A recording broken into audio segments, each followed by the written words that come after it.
लिखा है दूसरा तीमुथियुस 2:9,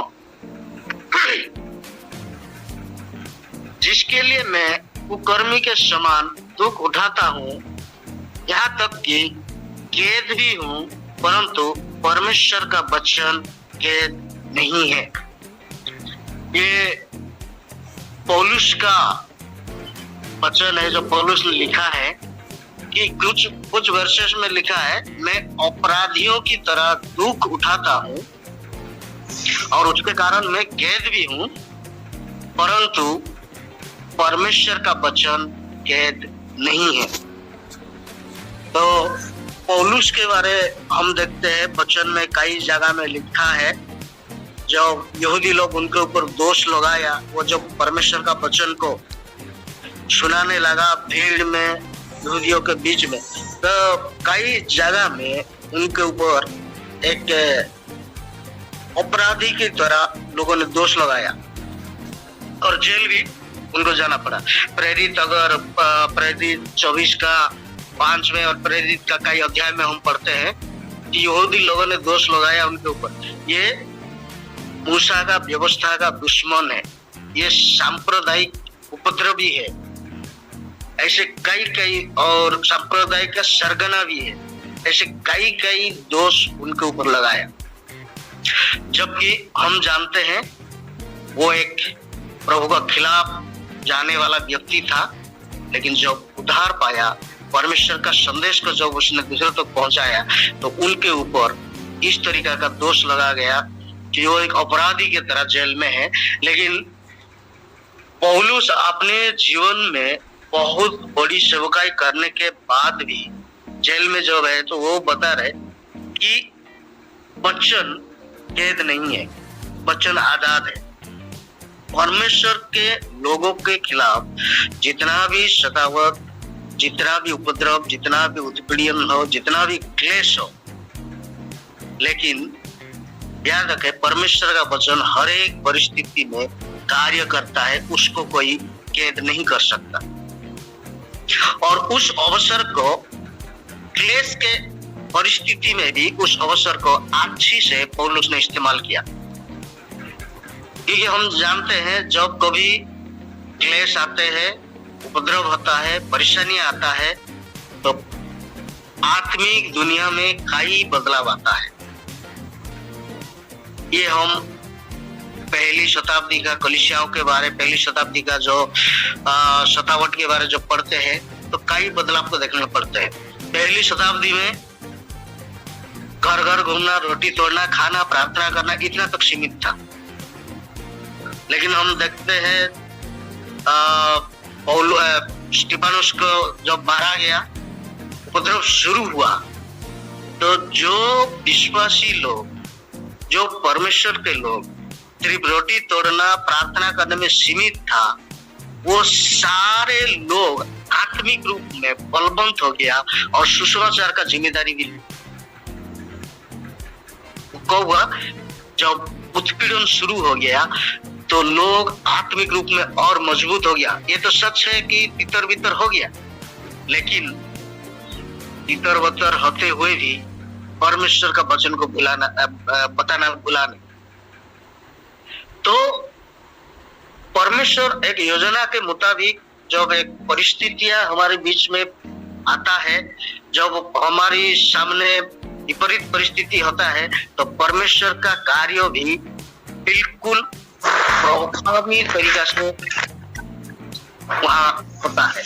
आज हम देखते हैं कि जिस तरीका से प्रभु के लोग जिस परिस्थिति में होकर गुजर रहे, एक अपराधी की नहीं, हम ये तो जानते हैं अगर जेल जाना है तो अपराध करना पड़ेगा, लेकिन आज जो प्रभु के लोग हैं जेल गए वो बिना अपराधी है। हम समझ सकते हैं परमेश्वर वहां के लिए भी परमेश्वर वचन के लिए रास्ता खोला। तो परमेश्वर का वचन में पहली बात तो पौलुस खुद बोल रहे कि मैं तो बंधा हुआ हूं, लेकिन परमेश्वर का वचन, संदेश, जो सुसमाचार, वो कोई भी भौतिक सामर्थ्य के द्वारा उसको सीमित नहीं कर सकते, या कोई भी शक्ति के द्वारा उसको रोक नहीं सकते। और इसमें लिखा है कि हम देखते हैं जब पौलुस जेल में था फिर भी उस परिस्थिति में उसने कई सेवकाई किया। मैं ये वचन पढ़ने के बाद सोच रहा था, बाहर तो पौलुस बहुत कुछ सेवकाई किया, 3 मिशनरी जर्नी, उसके बाद कई सेवकाई हम उसका देखते हैं। साथ ही देखते हैं जेल के अंदर भी उसी तरीका से उसने बहुत बड़ी बड़ी सेवकाई किया। मुझे लगता है कि प्रभु ने पौलुस को बोला, पौलुस बाहर तो बहुत सेवकाई किया, अभी तुम जेल चले जाओ, क्योंकि आने वाला जनरेशन के लिए तुम्हें काम करना है। शायद इसलिए पौलुस जेल में बहुत सारे पत्री लिखा। भविष्य में जो आने वाला पीढ़ी परमेश्वर का उस कार्य का, जो पत्री आज हम पढ़ते हैं वो सबसे ज्यादा जेल में लिखा गया। तो परमेश्वर अपने कार्य करने के लिए प्रभु के लोगों को अलग अलग परिस्थिति में डालते हैं। शायद पौलुस अगर जेल से बाहर होता तो हमेशा वो भीड़ में प्रचार करना, हम देखते प्रेरित का किताब में जब उनको बंदी बना के रोम लिया गया, वहां लिखा है 24 का 23 में, सुबह से शाम तक वो प्रचार करते रहा। उनके समय सा भीड़ था, लेकिन परमेश्वर उसको एक ऐसे परिस्थिति में जेल लेके गया ताकि वो जेल में भी सेवा करे और परमेश्वर का पत्री को लिखे। शायद वो जेल से बाहर होता तो उसके लिए मुश्किल था, क्योंकि सेवकाई उनके लिए समय नहीं था। तो परिस्थितियां कठिन तो है, क्लेश हमारे लिए चुनौती तो है, लेकिन परमेश्वर के लोगों के लिए अवसर को भी लेके आता है। परमेश्वर का आत्मा उस समय प्रभावी ढंग से एक अलग तरीका से कार्य करता है, जिसमें हम असंभव सोचते हैं वहां चमत्कारी रूप से रास्ता भी खुलता है।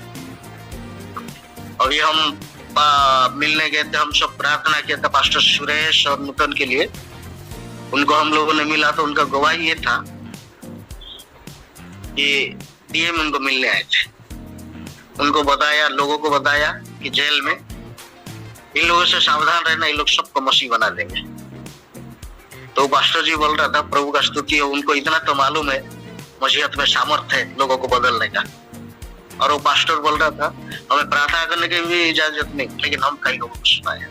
और वो इतना खुशी है, वो अनुभव हम लोगों में आया तो नहीं है, लेकिन वो जब गवाही सुनते हैं तो हमें ये लगता है कि परमेश्वर प्रभु के लोगों के जीवन में अलग अलग परिस्थितियां लाकर कार्यों को करता है और अपने सामर्थ्य उनके द्वारा प्रभावी ढंग से इस्तेमाल करता है।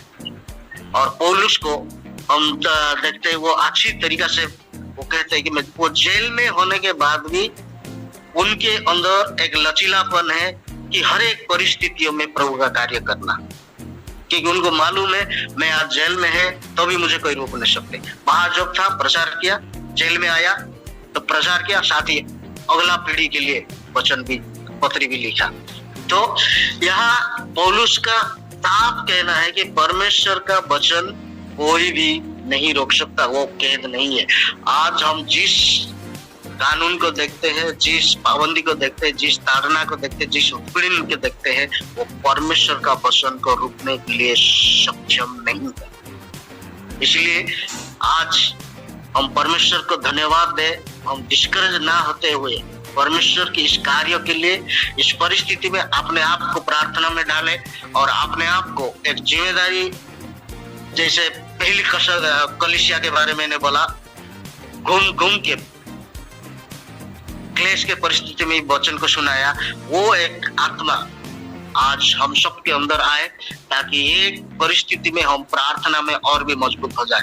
मैं किसी ने बोला था, जब किसी राष्ट्र में क्लेश आता है, किसी राष्ट्र में उत्पीड़न होता है, तो कलीसिया मजबूत होता है और परमेश्वर के लोग एकता में आते हैं और प्रभावी ढंग से प्रार्थना होता है और प्रार्थना का सामर्थ्य का कार्य उस राष्ट्र में देखने को मिलता है।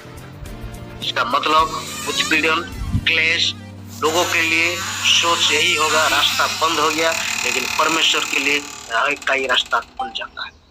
तो प्रभु को धन्यवाद करते हैं इस वचन के लिए। आइए हम प्रार्थना करें।